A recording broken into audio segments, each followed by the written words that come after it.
I just wanted to, certainly we have to keep Alyssa and the others that she's working with and her family in our prayers. It's an incredible experience, and as I said before, obviously hers was much more intense than our little visit was.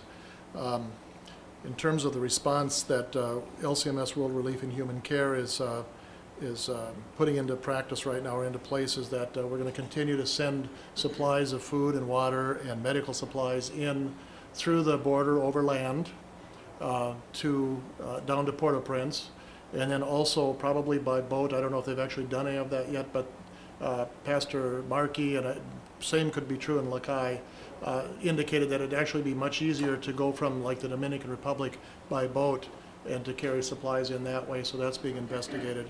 And at this point in time, World Relief immediately formed another medical team that is working in Jacmel, and they are incredibly busy. If you've seen Pastor Harrison's blog, you'll just see how much care they're still really having to extend to so many people, and seeing 300 people or more sometimes a day in their clinic there, that they're just setting up just some temporary headquarters.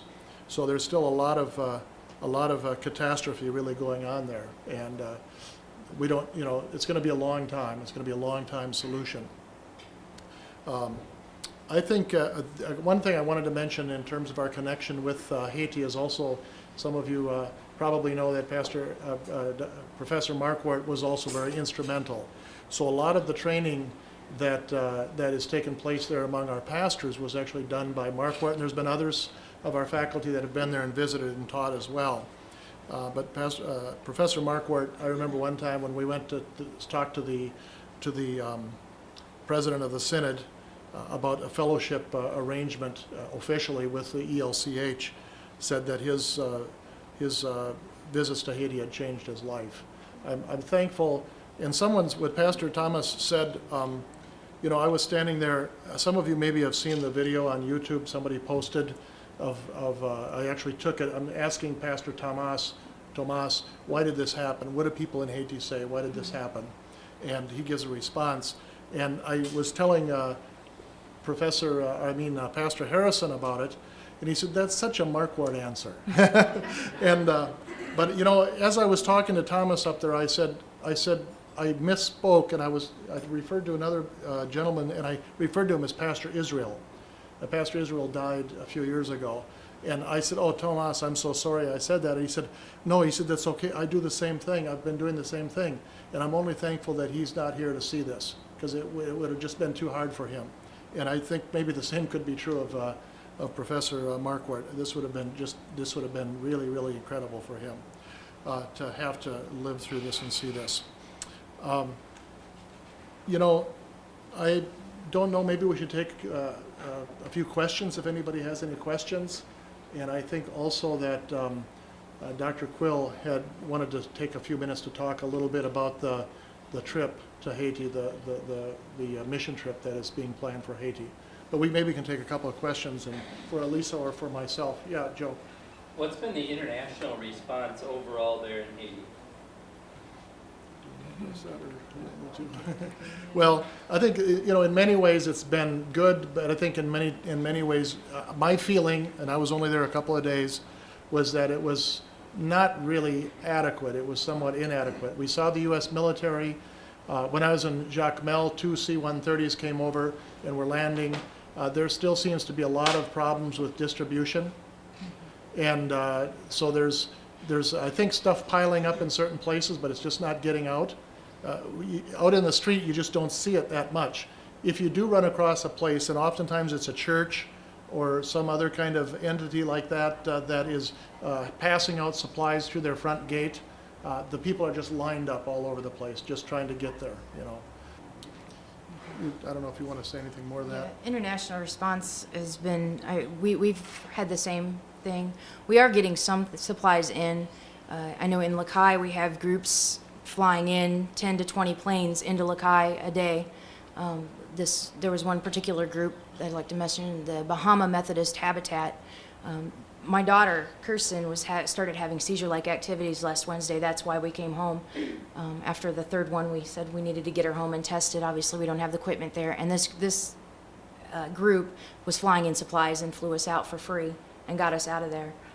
But that we do have people flying in and that are able to come in, and I know that them bringing it to the outlying areas has been very good because people are starting to get out of Port-au-Prince. They're starting to realize how dangerous it is there, how they don't have the food supplies.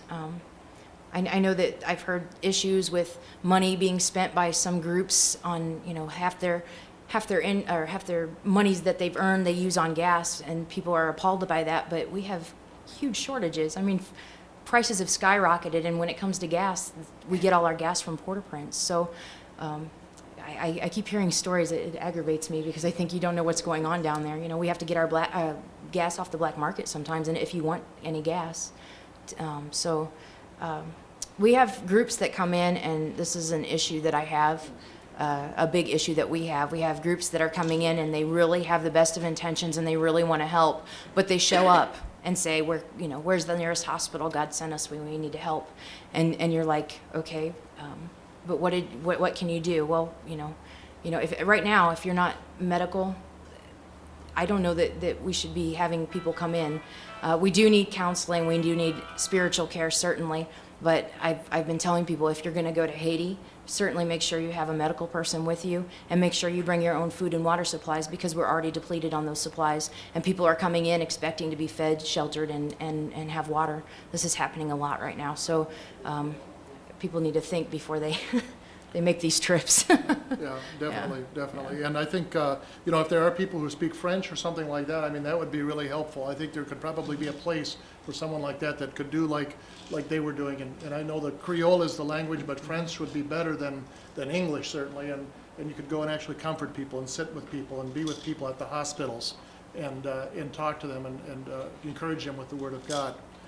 But I would agree, I think at this point in time, medical teams are probably the most needed. And I don't even think we realized when we were planning this, when we were on our trip, how much of a need there was going to be and how they were going to get hit. Really, as soon as they got on the ground in Jacmel, I mean, the people were just coming up from everywhere looking for medical assistance and medical help.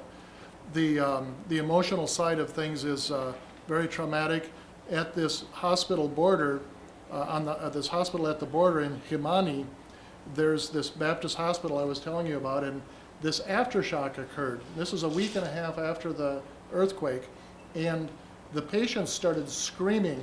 They were in the hospital, some of them on the second floor, and screaming and trying to jump out the windows, and everybody was trying to, the medical people and our people that were there, Reverend Harrison and others, were trying to get them to calm down and just stay put, but they were so scared and so jittery. And in fact, one gentleman who had already had one leg amputated, just jumped off the balcony onto the ground from the second floor and broke his pelvis, just because he was so shaken up by these aftershocks. So I can imagine if there's these rumors going around that there's going to be another one, this is going to really terrorize the people, very, very much so. Other questions, please? Any other questions? With all the technology that we have, I just want to get an understanding, why is distribution such a problem? How can we help with that? That a church or organization wants to come in? I think part of the problem is because there's such a great need. So many people are out of food, out of water, out of everything, and we have such a huge need for it. And then organization on how to do that. I have a friend that's a missionary that went into a tent city, and she has huge boxes of rice and with packets of rice, but went and said, I want to hand these out specifically to the people to make sure they're going to the people. She said, I will leave if I can't get these to the people myself. She wanted to make sure that they were getting in the right hands, and I really can't answer too much more than some of it is need. the infrastructure of roads. It's very difficult to travel from one place to the next. A lot of the roads are half blocked because of the rubble.